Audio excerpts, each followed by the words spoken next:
Welcome back to the Move Before Race, guys, and today we're looking at the icon of Audi Sport, and it is of course the infamous Audi RS6 Avant. It's such an icon for Audi that even people who only know about the R8 supercar still know about the RS6 Estate and how brutal it is. I can't tell you the amount of conversations I've had where I've rocked up in a pretty amazing car and the person at the other side has been, "Core, your AMG is lovely, mate, but I'd take the RS6 over me own missus. Bro, I love your Turbo S, innit, but I tell you what, the RS6 would smoke it, innit?"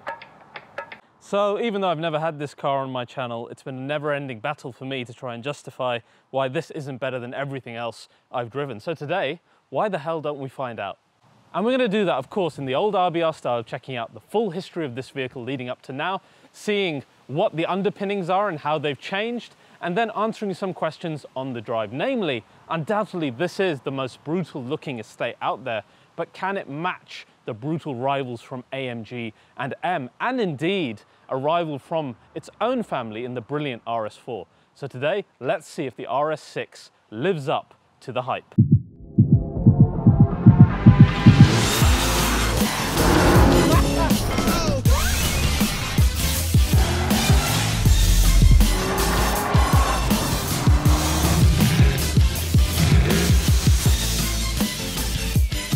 So guys, the RS6, it's a modern day automotive icon, but it's one of the youngest automotive icons, only having started back in 2002, compared to stuff like 911, which has been around for so long, or something like the M3 or the M5. This has made an impact in a very short amount of time, and we have to kind of understand why that's happened. Now, Audi Sport as a brand itself and the RS models all began with a very fast and unique Estate, and that was the Audi 80 RS2. Now, do those wheels look familiar? They should, because they are of course from Porsche, and that's no coincidence because this car was built in partnership with Porsche at the Zuffenhausen plant, no less. That was done after the Mercedes 500e stopped production there.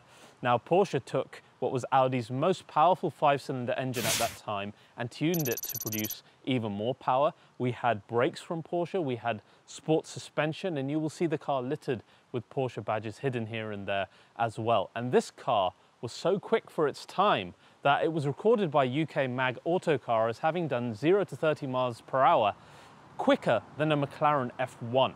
So like with all the great automotive icons, it began things with a bang. But the first RS6, as I said, came in 2002 in the C5 model. Now, this had an engine that was a V8 built in partnership with UK engine builder Cosworth, and it had 444 brake horsepower.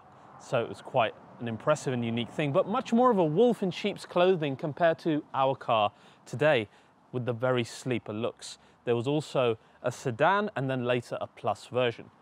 After this though came the headliner. This was the Audi RS6 C6. And why was it a headliner? Because it had a V10 straight out of the Lamborghini Gallardo. That's right. Now this, I think this is the one that really, for us modern guys, put the car on the map. It had almost as much horsepower as our car today does, with 572 brake horsepower. The engine, although shared with the Lamborghini, had 400 different parts and no less than 7 radiators to cool the damn thing down. And as with previous versions, we had a sedan and a plus version going out. But this, again, it was a statement. You could have a family wagon with the engine of a bloody Lamborghini. How awesome was that? So the RS6, the fastest car in its class, although the heaviest as well, I think weighing even more than our car today, probably mostly because of that engine. After this came the RS6 C7, so our predecessor to the car today. It loses the 2 cylinders that made the previous car so iconic, but it does it by reducing the weight, and even though it's got 20 horsepower less, it feels even quicker. It sounds pretty damn good, and I think this is going to be a sweet spot in the history of the RS6. Because it's going to have great handling dynamics versus the previous car while still having a great V8 sound not hindered by the OPF of today's car. So today's car, the C8, the most beastly looking RS6 ever. And really, design is the first thing that we have to talk about, and I want to do that by showing you the completely standard A6 Avant first. Now when we switch it to the RS6, you can see that the only things that are shared with that car are the front doors, the rear boot lid, and that is it. Everything else is RS specific on this car. And the car is so much better for it because every part of the body is thus flared and widened to make it the most aggressive looking estate in the world. We also have the lights from the A7, so you haven't got A6 lights. And these are the LED matrix laser lights that are so famous by Audi, only available then in the RS6 for the A6 family. The width of the car is increased by 1.6 inches. That's how much more flared this thing is. Let's switch back again to the normal one and come back and you see just how aggressive it looks. Of course, you've got a gigantic grille on the front. This has all been blacked out at factory. That's something I'm not a fan of. I would love to see the Audi rings because from far away you can't really tell what's behind you. But you have got the 3 slats above it as you find in the R8 and the original Quattro racing car that we always link back to. You've got some big side air intakes here where we've got the carbon package, which looks really, really quite nice as well. The bonnet, again, really sculpted, very, very Audi. You've got some of the nicest extended side sills that I've ever seen. These are, again, finished in carbon, 22-inch wheel option. Yes, they are the biggest in class by quite a big margin. But then I think the bit I love the most has to be the rear, and it's because of the wide arches and the extended diffuser, the huge tailpipes on the rear as well. It just looks an absolute beast, and its only rival, the E63 S-Wagon, doesn't have it. It has a standard body shared with, you know, an E220 diesel. And that's what really makes the RS6 stand out, and it's one of the main selling points, as you'll find as we go along the review, that the design cannot be touched at all. Everything else looks soft compared to this car. Now the engine, as we said, it's shared with the predecessor, but this one has got larger twin scroll turbos and they produce a higher boost pressure. Thus, we've got more horsepower, 40 brake horsepower more, 592 brake horsepower, 800 Newton meters of torque, and a 0 to 60 of 3.6 seconds, making this quite formidable. All of that goes to a permanent Audi Quattro system, which by default is 60-40, but it can go as much as 70% to the front and 85% to the rear. So not as clever as something as you find in the M5 or the E63 with the drift mode. The entire car also sits on a mild hybrid 48-volt system, which helps with energy recuperation, etc. But versus the rivals, I just want to look at those performance figures for a second. Now, 592 brake horsepower, it's less than the E63F, which I think is the main rival of this car. But this car's also 80 kg heavier, so they're not balancing the scales, and it shows in the 0 to 60 figure, whereas the E63 sits at 3.2 seconds, as does the M5. This sits at 3.6, so it's heavier and it's slower. But I don't get this because the C6 with the V10 from the Lambo had 572 brake horsepower, and that was way back in, what, 2008 or something. So why have they dropped the ball on this? I don't know. I have to see how it behaves on the road, because on paper, it just seems like it's generations behind on power. As far as the chassis, we've got Audi air suspension as the standard option, or you can go for Audi Sport suspension with dynamic ride control, as the RS6 is made so famous. We've got 3 camber suspension on this, which is non-electrically operated to allow the car to deal with road conditions very quickly and be more dynamic.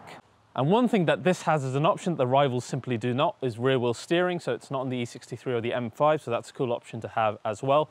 And of course, this car is now finally available in the USA, yay! So guys, loads to unpack in terms of whether this car is going to be as impressive on the road as the way it looks. I already have driven the RS4 and I love that car to pieces, so it's got its work cut out for it. And because I've had so much extended time in both the M5 and the E63, I think I'm best placed to tell you guys what this car is like in reality. Before that, a quick look inside, a bit of the sound of the new RS6, and then we'll go out on the run.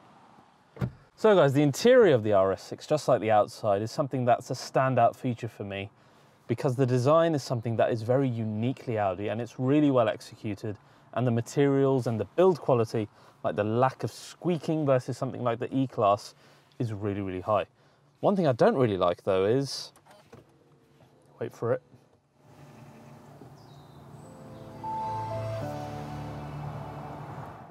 it's the welcome theme from Windows 95 or something.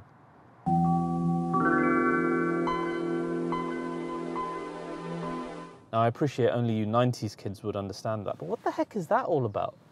But it's becoming more of a trend in the auto industry. The S-Class had something similar as well. I couldn't replicate it, so I couldn't show you, but hey-ho, this is the way of things now. But yeah, a really characterful Audi interior in this. And I want to just start with those basics. If you even start from the door card, you'll see that metal trim that goes across it. It's really beautifully sculptured, and that flows straight into the front dashboard, everything interconnecting, particularly when the door card is closed. You can see just how tight the gaps are and how well everything fits and is designed together, like the little chrome strips and the ambient lighting, tiny thin strips that go across it, everything linking together perfectly. And it comes into this dashboard, which again, it's substantial in its design, unlike someone like Mercedes, who are cutting back on their lines and their sculptures, particularly in something like the S-Class, which I found the front dash to be just too boring.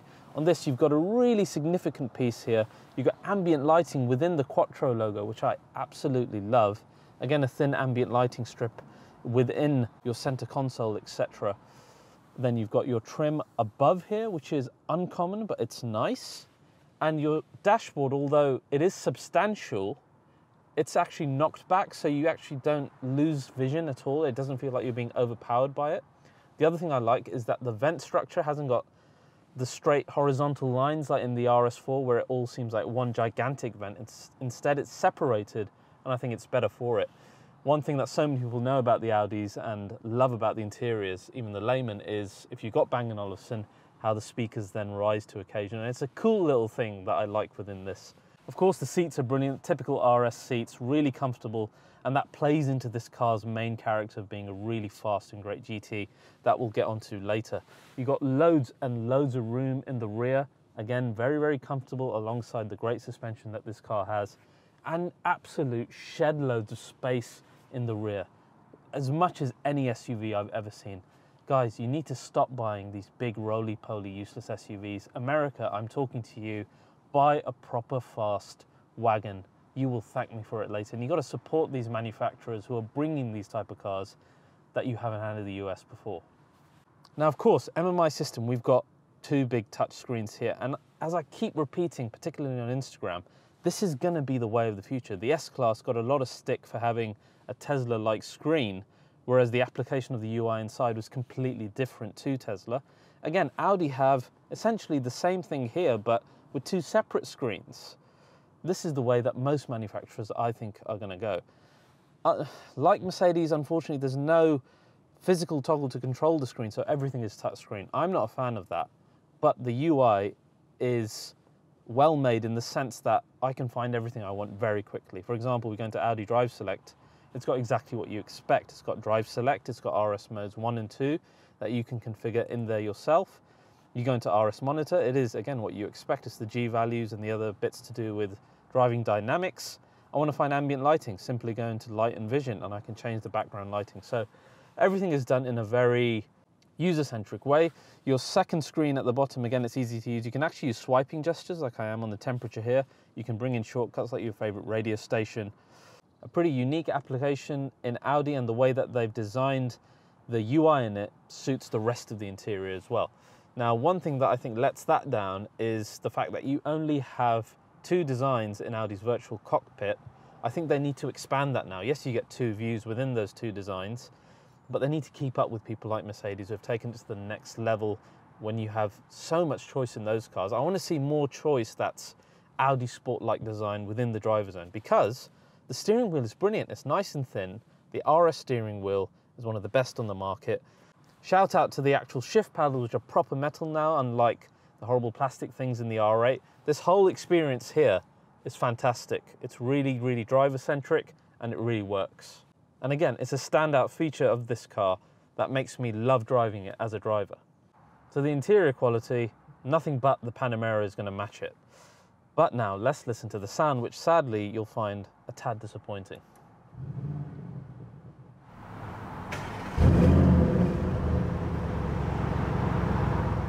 Now the startup is nice, but when you rev it, and I'll put it into RS2 so there's no doubt as to which mode I'm in.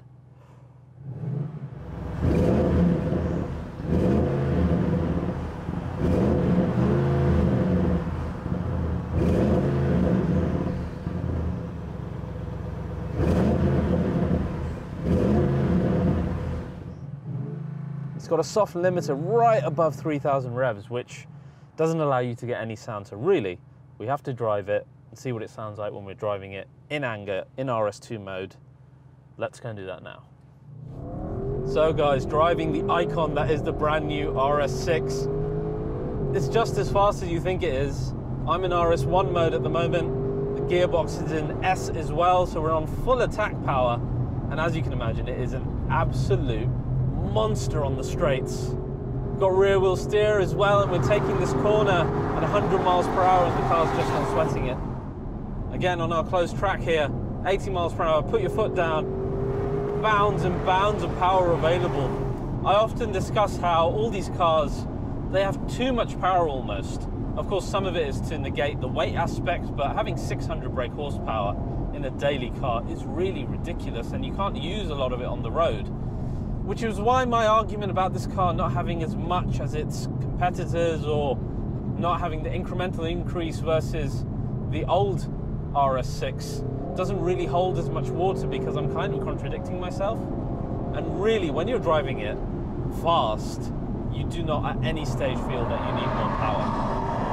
And it's absolutely the case with the RS6. The faster you go, the more those valves open, you actually start to hear some of the V8, because sound is a bit of an issue in this car. Like if I slow it down, and I'm comparing it to its main rival like the E63, you know what the E63 sounds like. You like come off the revs, you get pops and bangs.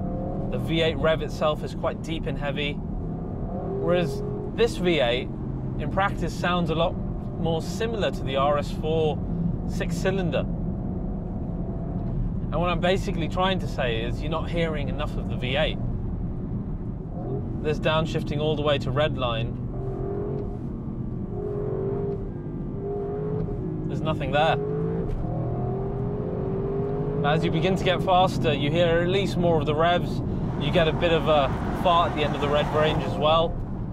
But to me, I felt the RS6 was always so much about sound, particularly in the previous generations with the V10 and when the twin-turbo V8 first came. This one is really muted in that regard. And having driven the R8 V10 facelift and the new RS4, the sound profile of both are pretty similar to this, so I wonder whether it's actually something that Audi are doing on purpose, because when you look at the Panamera Turbo S that we drove, that's essentially the same engine. It sounded a lot better. When you look at the E63 and AMG's efforts with V8s, even in the modern day, they're pretty bombastic. So I wonder whether Audi are trying to remain more clinical, which is pretty similar to their design ethos as well.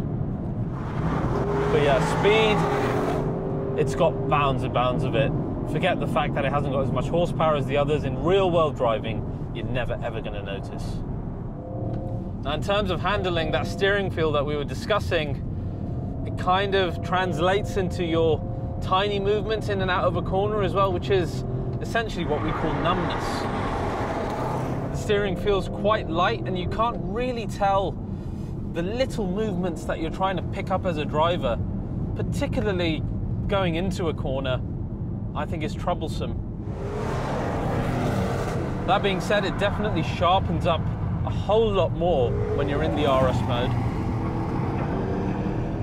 And once you get in the rhythm of things, then you kind of understand what the front end is doing, and you build confidence you can drive a little bit faster. But then comes in the aspect of the huge weight of this car. And again, if you're careful as to when you're braking and when you're applying the power, and again, it's getting used to the weight of the car, and when that limit of understeer begins to come in, then again, you can get into a flow of managing the weight. And no doubt Audi's dynamic ride control really helps in this regard. And it's really pleasing then that when you're really putting the power down, the valves begin to open at the exhaust, and the car, certainly outside, sounds a lot better than it does when you're just driving normally. Which is nice. There is some reward to driving a lot faster in the RS6. You get more sound out of this exhaust. I love to hear this car with a modified setup from someone like Akrapovic. We know it's a great V8. We know it sounds great in the Panamera Turbo S and the Cayenne GTS. There's no reason why we can't get this car to sound more of a beast. We should just be grateful that we actually have a V8 in it to tinker around with.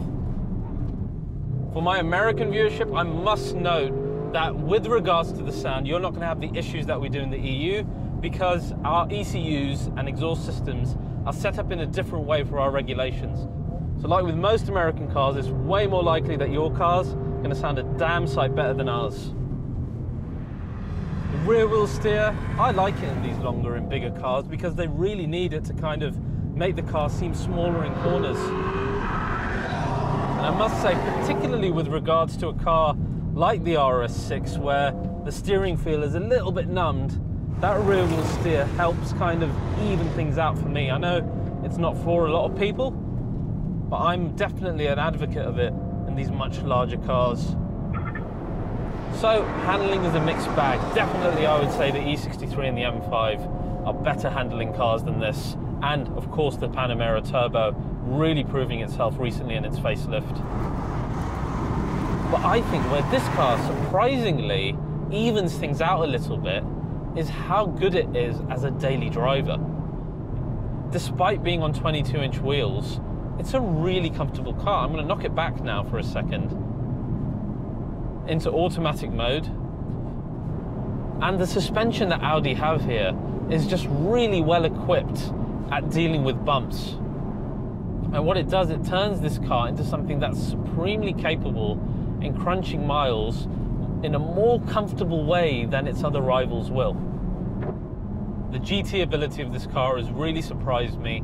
I think that, alongside the huge reserves of speed and power that it has, and undoubtedly the best looks outside and a fantastic interior inside, all these things together come together to make a car that I don't think I was expecting. I had this idea of an RS6 as a really loud and brutal Audi Sport car that was more ruffian and more sports car than it was estate. What I found is quite the opposite, actually. It's very refined in terms of its sound. Yes, it still has bags of power and it looks a brute, but genuinely, it's a really comfortable Audi Avant that can do that silly speed thing whenever you need it to. Does it live up to the hype then for me? Not really, because I was expecting something a lot more brutal. I would love to drive one, as I said, with an upgraded exhaust, though that won't fix the issues that I have with the numbness of the steering. I suspect it will add that much more emotion to make me love this car. But truly, if it was my own money I was spending, I would go for the new RS4, because it feels so much more dynamic. On the road, it feels as fast to me. The styling, very, very similar. And indeed, the interior quality of that car is fantastic. So I can't really see a reason that I personally would go for the RS6. I think the RS4 really ticks a lot of boxes for a lot of people. But of course, this is that much more brutal looking. It has that much more power. And for some people, that will be enough. So guys, I hope you enjoyed this full review of the brand new RS6 and the history of the car. If you did, please do like, subscribe, hit the bell icon. Thanks again for watching, and I'll see you again soon.